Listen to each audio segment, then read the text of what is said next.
سنة 1966 في مسلسل ستار تريك ظهر جهاز الناس بتتكلم فيه فيديو كول اسمه ذا كوميونيكيتور. الجهاز كان قريب جدا من الموبايل اللي نعرفه دلوقتي، بس وقتها كانت الناس شايفة خيال علمي بحت ومستحيل جهاز بالحجم ده يقدر يبعت صوت وصورة. وبعد سنين الموبايل بقى مع كل الناس عادي ومحدش بيستغرب منه. ودي ما كانتش أول ولا آخر مرة. سنة 1989 في فيلم باك تو ذا فيوتشر ظهرت نظارات بتعرض معلومات وشاشات تانية طايرة في الهواء قدام عين البطل، والناس وقتها اعتبرت ان ده خيال علمي بحت. بس النهارده نظارات فيجن برو ونظارات ميتا ريبان والاوجمانتد رياليتي بقت واقع موجود بينا بجد، واللي كان سحر وخيال زمان بقى عادي النهارده. فلو فكرنا شويه ايه ممكن يبقى الخيال الجديد؟ جهز قهوتك وركز معايا كويس قوي عشان اللي هقوله لك دلوقتي هيصدمك لانه حرفيا بره المنهج. البداية من قلب لاس فيجاس وتحديدا شركة لايت فيلد لاب. الناس دي جاية عشان تقضي على عصر الشاشات اللي نعرفها النهاردة. الشركة دي أعلنت عن تكنولوجي جديدة اسمها سوليد لايت، ودي ببساطة بديل الشاشات. الغرض منها إنها تصنع أجسام من الضوء طايرة في الفراغ. يعني لو بتتفرج على فيلم البطل هيكون واقف قدامك بجد مش ورا لوح زجاج. الجهاز مش بيعرض صورة مسطحة، ده بيستخدم تقنية اسمها ويف جايد ستراكشر. وظيفتها إنها تبني جسم ضوئي من الفراغ.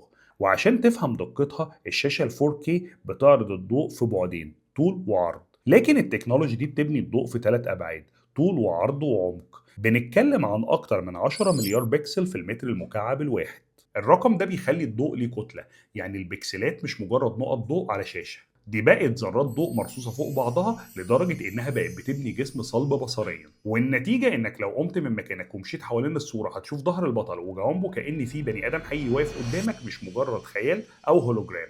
بس الإبهار ما وقفش عند الرؤية. المشكلة دايما في الهولوجرام إنه هوا، لو جيت تلمسه إيدك هتعدي منه عادي. وهنا بقى شركة ألترا ليب دخلت في الموضوع بتكنولوجيا اسمها ألتراسونيك هابتكس. الغرض منها إنك تحس باللي بتشوفه.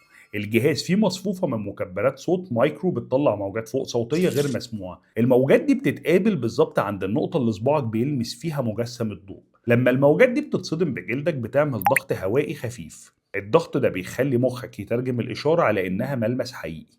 يعني لو قدامك زراير من الضوء انت مش بس بتشوفه، انت بتلمسه وبتحس بمقاومته كأنه زرار بلاستيك بجد.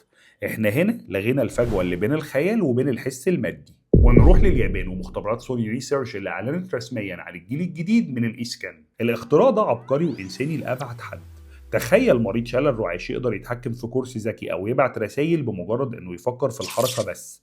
والاقوى من كده ان التكنولوجي دي بقت بتستخدم للسيفتي في المهن الخطره. المهندس دلوقتي يقدر يشتغل في لوحات كهرباء ضغط عالي او يتعامل مع قواطع ميكانيكيه عملاقه وضخمه وهو بعيد تماما عنها، ويفك ويركب الأجزاء الخطر دي في الهواء قدامه عن طريق روبوت، وهو حاسس بملمس كل مسمار ومقاومة كل قطعة في إيده من غير ما يعرض حياته للخطر.